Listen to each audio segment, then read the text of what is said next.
Today we're going to do a quick gameplay demo of 3v3 Commissioned.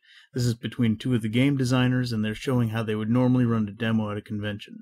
Because of this, they're going to already have their 30-card decks ready, and they're going to play their 2 3-card hands face up for the first round. They're going to look at their cards and note that each of the cards has an attack value, a defense value, and a special ability.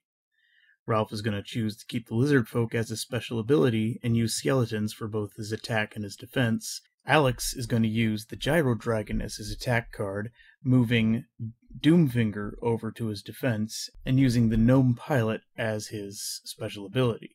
Ralph then checks the 4 attack of his skeleton against the Doomfinger. Ralph initially thinks that his attack of the skeleton is going to get through the Doomfinger defense. However, because of the gnome pilot, the defense value has been boosted. Meanwhile, the 7 attack of the gyro dragon is getting through the skeleton's 4 defense.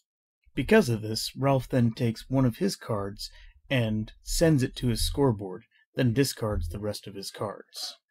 Alex, who successfully fended off the attack, sends none of his cards to the scoreboard, and the rest of them to his discard pile.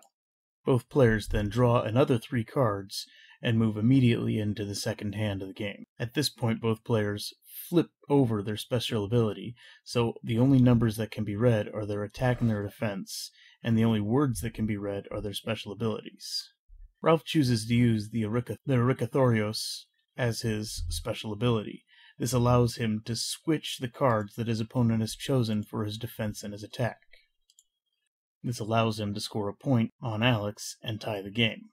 For the third hand, Alex goes with a more defensive tactic, using the special ability of the Pootmaster, which takes 3 points from his attack, turning it to a -2, and adds it to his defense, giving him a defense of 6. Ralph was using the used character sheet, which actually has no special ability at all. Instead, he has just straight up numbers this time out, and they're not good. He only has a 2 attack, but a 7 defense. Both players stalemate and go into hand 4. Ralph again flips the Ericathorios.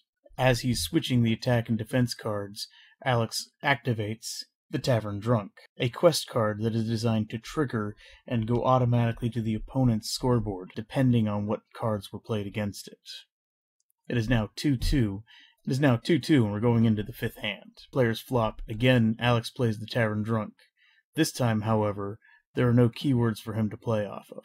He instead loses a point to Ralph's attack, and is now down 3-2. Normally, matches go up to a full 10 points, but because this is a demo, we decided to limit this to a 5-point match. And in this hand, Ralph comes out swinging, using the Dark Lord of Darkness. This card is one of the worst in the game, in that it can be a normal pump to your attack value, or, if you've already got a good shot on the person's defense, you can just switch it to a straight-up double attack. It's a ruthless way to win the game 5-2.